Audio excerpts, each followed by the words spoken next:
आजचा दिवस अत्यंत महत्त्वाचा आहे कारण राज्यामधल्या 16 जिल्ह्यांमधल्या उर्वरित 23 नगरपालिकांसाठी आज मतदान होत आहे।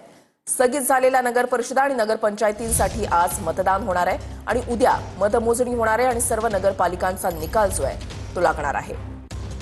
स्थगित झालेल्या नगर परिषदा आणि नगरपंचायतींसाठी आज मतदान होत आहे आणि उद्या सर्व नगरपालिकांचा निकाल जो आहे तो लागणार आहे। राज्यातल्या 23 नगरपालिकांसाठी आज मतदान होत आहे। कोणत्या नगरपालिकांसाठी मतदान होणार आहे पाहूया। ठाण्यामधील अंबरनाथ, पुण्यातल्या बारामती, फुरसुंगी, उरुळी देवाची, तर अहिल्यानगरमधील कोपरगाव, देवळाली प्रवरा, पाथर्डी, नेवासा यासह सोलापूरमधील मंगळवेढा, अनगर, तर साताऱ्यातील महाबळेश्वर, फलटण, छत्रपती संभाजीनगरमधील फुलंब्री, नांदेडमधील मुखेड आणि धर्माबाद, तर लातूरमधील निलंगा आणि रेणापूर, तसंच हिंगोलीमधील बसमत, अमरावतीमधील अंजनगाव सुरजी, अकोल्यातला बाळापूर, तर यवतमाळ, वाशिम, बुलढाणातील देऊळगाव राजा, वर्ध्यातल्या देवळीमध्ये आणि चंद्रपूरमधील घुग्घूस या ठिकाणी मतदान होणार आहे। थेट जाणार आहोत बारामतीमध्ये। प्रदीप कापसे आमचे प्रतिनिधी आमच्या सोबत आहेत। प्रदीप, बारामती म्हटलं तर बवारांचा बालेकिल्ला आणि या ठिकाणी नगर परिषदेच्या 41 जागांसाठी आज मतदान होत आहे। अगदी बरोबर आहे। खरं तर ज्या राज्यातल्या 23 नगर परिषदांची निवडणूक पुढे ढकलण्यात आलेली होती त्यामध्ये बारामतीचा सुद्धा समावेश आहे आणि आपण पाहतोय की सकाळपासूनच आता मतदानाला सुरुवात होणार आहे। मतदान केंद्रावरती सगळी तयारी जी आहे ती पूर्ण करण्यात आली आहे। अगदी 2 ते 3 मिनिटांमध्ये मतदान केंद्रावरती मतदानाला सुरुवात होईल। मात्र राज्यामध्ये वेगवेगळ्या ठिकाणी उमेदवारांनी आक्षेप घेतलेले होते, त्यानुसार राज्य निवडणूक आयोगानं काही नगर परिषदा त्याचबरोबर नगरपंचायतीच्या निवडणुका ज्या आहेत त्या स्थगित केलेल्या होत्या। राज्यातल्या जवळपास 23 नगर परिषदांचा याच्यामध्ये समावेश आहे। त्या नगर परिषदांसाठी आज मतदान होत आहे। राज्यामध्ये गेल्या आपल्याला माहिती आहे की 2 तारखेला संपूर्ण नगर परिषद नगरपंचायतीचं मतदान जे आहे ते पार पडणार होतं। मात्र थेट राज्य निवडणूक आयोगानं अचानकपणे सूचना दिल्या आणि त्यानंतर आपण पाहतो की सगळा प्रचार जो आहे तो थंडावलेला आपल्याला पाहायला मिळाला। मात्र काल या नगर परिषदा त्याचबरोबर नगरपंचायतींसाठीचा प्रचार जो आहे तो संपलेला आहे। आज मतदान पार पडते आणि उद्या संपूर्ण राज्यभरामध्ये निकाल जो आहे तो आपल्याला पाहायला मिळणार आहे। मात्र विशेष करून राज्याचं लक्ष लागलेलं आहे ते म्हणजे बारामतीमध्ये नक्की काय होणार।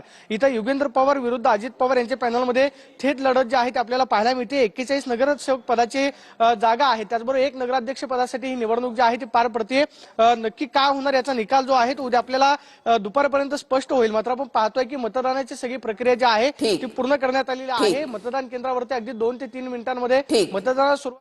नक्कीच धन्यवाद प्रदीप दिलेल्या सविस्तर माहितीसाठी। आणि आता आपण थेट जाणार आहोत अमरावतीमध्ये। स्वप्नील उमप आमचे प्रतिनिधी आमच्या सोबत आहेत। स्वप्नील, जर आपण पाहिलं तर अंजनगाव सुरजीमधल्या नगराध्यक्ष आणि सर्व नगरसेवकांचं अचलपूर, धारणी आणि वरुड या 3 नगरपालिका आणि धारणी नगरपंचायतीमधील एकूण 211 जागांसाठी आज मतदान होत आहे।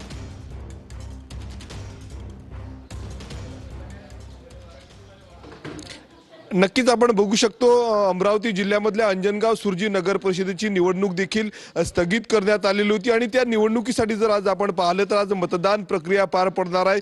काही वेळामध्ये जर आपण पाहिलं तर प्रत्यक्षात मतदानाला सुरुवात होणार आहे। त्याच्यापूर्वी जर आपण पाहिलं तर निवडणूक विभागाच्या वतीनं या ठिकाणी मॉक डील केलं जात आहेत। सर्व पक्षाचे प्रतिनिधी या ठिकाणी दाखल झालेले आहेत। ईव्हीएम जे आहेत ते या ठिकाणी सील केल्या जात आहे। अत्यंत महत्त्वाची नगर परिषद म्हणून या अंजनगाव सुरजी नगर परिषदकडे पाहिलं जातं, कारण या ठिकाणी खासदार बळवंत वानखडे असतील, ठाकरे गटाचे आमदार गजानन लवटे आणि अभिजित अडसूड या 3ही महत्त्वाच्या नेत्यांची प्रतिष्ठा पणाला या ठिकाणी लागलेली आहे। नगराध्यक्ष पदासाठी व 28 सदस्यांसाठी ही संपूर्ण मतदान प्रक्रिया पार पडणार आहेत। आपण जर बघितलं तर नगराध्यक्ष पदासाठी 7 उमेदवार रिंगणात आहेत, तर 28 सदस्यांसाठी 173 उमेदवार या ठिकाणी रिंगणात आहेत। 2 दिवसापूर्वी जर आपण बघितलं तर एकनाथ शिंदेने या ठिकाणी मोठ्या प्रमाणावर रोड शो केलेला आहे। महत्त्वाच्या नेत्यांनी संपूर्ण निवडणूक जी आहे ती प्रतिष्ठेची केलेली आहे, त्यामुळे उद्याचा निकाल काय लागणार हे देखील पाहणं महत्त्वाचं आहे। दुसरीकडे नक्कीच धन्यवाद स्वप्नील दिलेल्या सविस्तर माहितीसाठी। तर वाशिम मध्ये सुद्धा आज मतदान होणार आहे, तिथला आढावा घेतलेला आहे आमच्या प्रतिनिधींनी, पाहूयात। वाशिम नगर परिषदेची निवडणूक ही आज पार पडत आहे. त्यानुसार ज्या सकाळच्या दरम्यान जे 6:30 ते 7:30च्या दरम्यान टाईम असतो त्यावेळी मागपोलचा टाईम असतो आणि यावेळी मतदान केंद्रावर मी आहे सध्या. या मतदान केंद्रावर मागपोलची पूर्ण तयारी केलेली आहे. सध्या जे उमेदवाराचे प्रतिनिधी असो तर निवडणूक अधिकारी असो या ठिकाणी आलेले आहेत आणि मागपोल अनुषंगाने प्रत्येक प्रतिनिधीला आपले पूर्ण मशीनद्वारे EM मशीन असो या इतर साहित्य असो याची तपासणी केल्या जात आहे.